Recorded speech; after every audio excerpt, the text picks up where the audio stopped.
Personal worth can come in many important ways. For some, self-actualization through succeeding at a goal. For others, dat ass! It's inevitable when talking about Darling in the Franxx, sex will come up. And contrary to what the comments would lead you to believe, I'm quite heterosexual, which means I would fit right in with the heteronormative patriarchy established in the setting of this anime. And while you might shy away from such language for being too SJW or something, I feel looking directly at the concepts with how in your face this anime is with it is necessary to recognize the issues and complications that come with such a system when finding your worth as a person. Everything starts from the bottom for our heroes, or maybe it's even less. Most protagonists start out at least human, even if they're orphans, commoners, or some other brand of the lowest forms of humanity according to the bourgeois. But for our Darling in the Franxx, he and his compatriots start out as subhuman, though not even necessarily treated horribly like the main character of Iron-Blooded Orphans, Mikazuki, or Asta from Black Clover.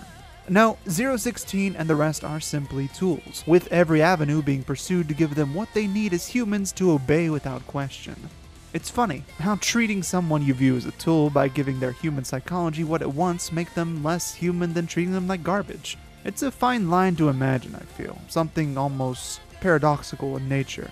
But I believe the intention is important here. At least with characters like Mikazuki from Iron-Blooded Orphans, people treat them honestly, even if that terrible truth is horrific. But using children by manipulating their psychology to become the perfect tools seems a step further beyond just treating them like trash. I mean, the end result is maybe the same, death through use or misuse, but I believe manipulation is crueler than the brutal truth of the world. It's why I stand so firmly against attempts that organizations and even groups within our governments take to give their populations gilded cages to distract them from the knowledge they're becoming less free. USA. A happy populace is easier to control, you see, and this is something that so many people know but never really look and try to understand.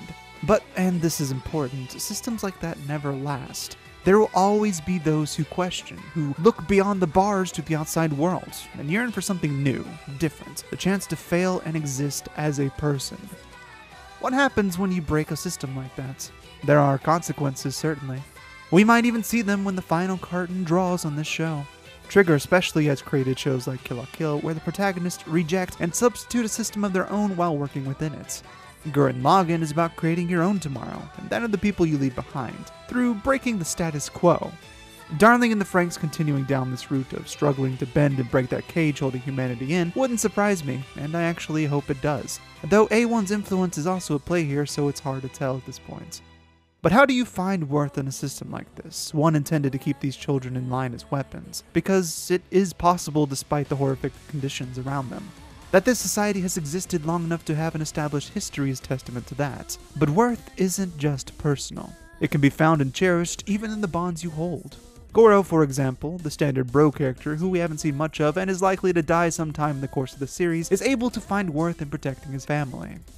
Urging Ichigo to follow her feelings, keeping the peace between members of the group, trusting in 016 to do what's necessary, even if it pains both of them with possible death.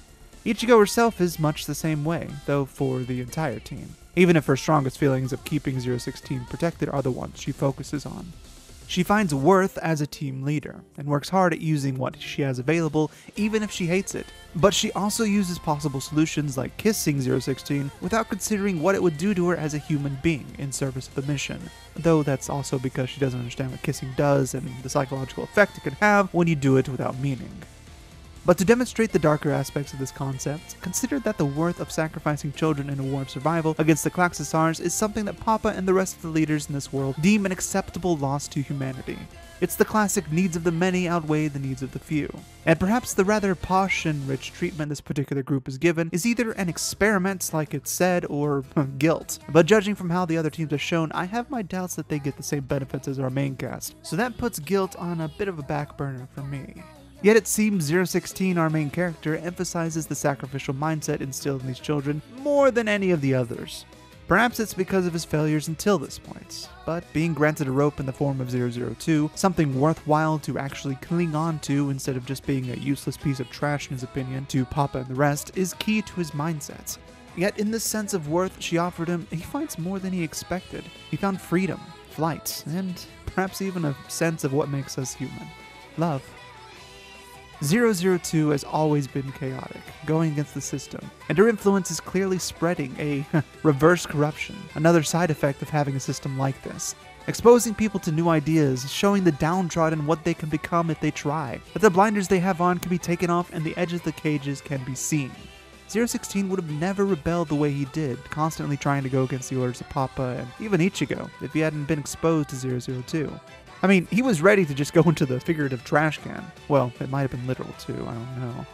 Anyway, it's easy to see the bird in the birdcage symbolism right from the get-go. In fact, it basically beats you over the head with it as the bird slams into the window 016 is looking out from. Finding his wings, discussing the certain type of bird finding its own worth, and even more through a partner to look with fresh eyes across this domain, all of this is easy to see. Symbolism is not exactly hidden, and that's the point, heavy-handed though it is. We can see it easily, because we've been brought up to value freedom. We have the benefits of seeing this story play out several times in our life. But it means nothing to 016 at first, or any of the rest of the kids. Just like love, sex, and life in general. They were just brought up a different way. They don't have the same perspective we do. And these kids are growing up, and they'll eventually find their ways, their own senses of worth. Zorome epitomizes this by wanting to be a grown-up.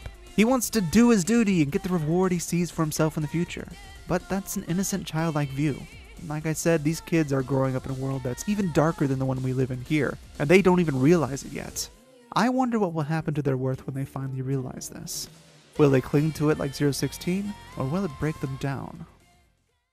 I may have ended the video on a downer note, but if you prefer happier endings, support me on Patreon at patreon.com/crosswind to get even more content with enough money to do this full time. You can also find a ton of happier endings on my videos on my channel, so subscribe there and hit that notification bell for instant updates. You can also tell me what you think about this video and any others you watch by leaving a comment down below, or you can talk to me on my various social media, the easiest of which is Twitter at Crosswind, and my DMs are always open for anyone to ask me questions or talk to me privately. In the end though, always remember to enjoy the way you watch anime, because as long as you're having fun, that's all that really matters. I'll see you next time.